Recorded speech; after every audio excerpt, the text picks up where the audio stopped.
Husqvarna booth. We just want to talk a little bit about our diamond technology for power cutters. Behind me, we've got a range of blades from our Elite Gold series down to the Silver Berry and the Bronze Tacky Cut. These are designed to cover from the professional concrete cutter through to a general contractor and even a homeowner. One of the things we do at Husqvarna is really look at pairing the diamond blade to the tool, whether it's ours or a competitor.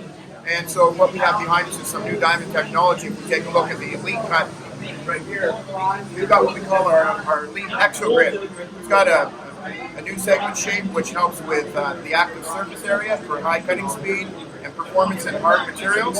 And then we've got our Silver Berry Cut. This is our most popular product, and this has got a new facelift, and also we have a performance improvement to it as well, where we've gone from a 10 millimeter high segment to a 12 millimeter high segment. Says we're seeing an increase of up to 10% in life and 20% in cutting speed, which for the user gives them a real good feel. And then for the cost-conscious consumer, we have our bronze level, our tacky cut, and this is also all the blades covered from a hard material all the way up to an abrasive soft asphalt. So that's the range of the new range of Husqvarna power cutters.